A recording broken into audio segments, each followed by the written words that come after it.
Selamat pagi jemaat yang terkasih di dalam Tuhan. Saat ini kita akan sama-sama kembali merenungkan akan bagian firman Tuhan yang saat ini saya ambil dari Efesus pasal 4 ayat yang ke-26 sampai dengan ayat yang ke-27. Demikian bunyi firman Tuhan. Apabila kamu menjadi marah, janganlah kamu berbuat dosa. Janganlah matahari terbenam sebelum padam amarahmu dan janganlah beri kesempatan kepada iblis. Jemaat Tuhan yang terkasih di dalam Tuhan, pada suatu kali saya pernah melakukan suatu tindakan melakukan bersih-bersih dompet. Waktu saya melakukan ini ternyata di dalam dompet saya temukan begitu banyak sampah di dalamnya. Sampah yang berupa struk-struk, transferan, dan juga berbagai voucher belanja yang sudah kadaluarsa, dan juga struk-struk belanja yang sudah tidak terpakai lagi. Waktu semua sampah ini sudah keluar, dompet saya bisa kembali kepada bentuk yang lebih proporsional dan indah dibandingkan ketika dompet saya masih penuh dengan sampah-sampah ini.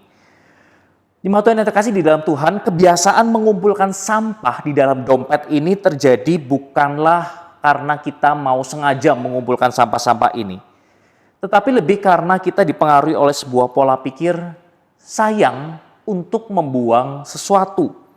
Karena kita berpikir bahwa suatu saat benda ini bisa terpakai di masa yang akan datang.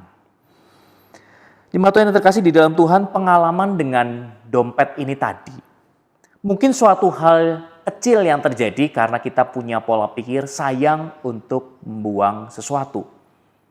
Dan akibatnya hanyalah kepada berubahnya bentuk dompet saya. Atau yang akibat paling ekstrim adalah dompet saya bisa menjadi rusak.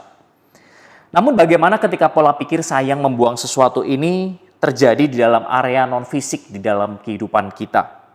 Salah satunya adalah area emosi di dalam kehidupan kita. Teks yang tadi saya bacakan bukanlah sebuah larangan untuk tidak boleh mengekspresikan emosi. Karena di dalam teks aslinya, kata marah di awal ayat 26 justru menggunakan sebuah kalimat perintah yang berarti marahlah. Tapi kemarahan ini haruslah dengan syarat, supaya jangan sampai ekspresi kemarahan ini membawa seseorang jatuh ke dalam dosa. Lalu apa yang membuat sebuah kemarahan itu membuat seseorang bisa jatuh ke dalam dosa? Kalau kita melanjutkan membaca di dalam ayat 26 sampai dengan ayat 27, dengan jelas sekali di situ dituliskan bahwa kemarahan yang bisa membuat kita jatuh ke dalam dosa adalah kemarahan yang sayang untuk dibuang. Dalam bahasa asli, dua kata marah yang dipakai dalam dua ayat ini berbeda. Kata marah yang pertama lebih bernuansa sebuah sikap marah yang muncul sebagai reaksi dari provokasi orang lain atas diri kita. Sedangkan kata marah yang kedua lebih bernuansa kemarahan yang meledak-ledak, atau di dalam bahasa Inggrisnya adalah anger. Bereaksi marah atas sebuah provokasi dari orang lain adalah sebuah ekspresi emosi yang sehat. Namun menjadi tidak sehat ketika amarah ini disimpan dan terus dipelihara di dalam hati kita. Ketika pasangan kita memprovokasi kita dengan perkataan atau sikap mereka yang menyakiti hati kita, wajar kalau kita menjadi marah. Namun ketika kita menyimpan dan terus mengingat-ingat kesalahan pasangan kita, dan kita merasa sayang untuk membuang amarah ini, inilah yang tidak sehat.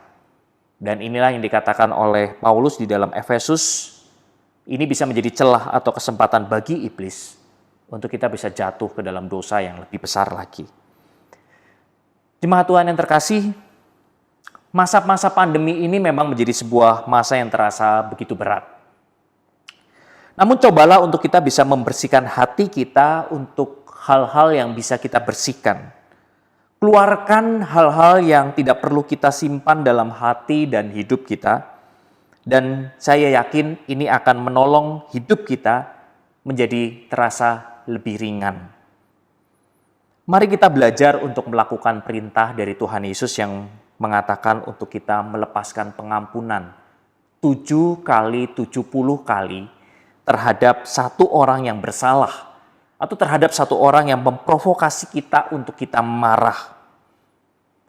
Dan ketika kita bisa melakukan itu, maka saya yakin kita bisa membersihkan hati kita bisa menutup kesempatan bagi iblis untuk masuk ke dalam hati kita, dan saya yakin hidup kita akan terasa lebih ringan di dalam masa-masa ini. Mari kita belajar untuk melepaskan pengampunan. Mari kita berusaha untuk membuang akan rasa marah kita dari hati kita. Tuhan Yesus memberkati kita.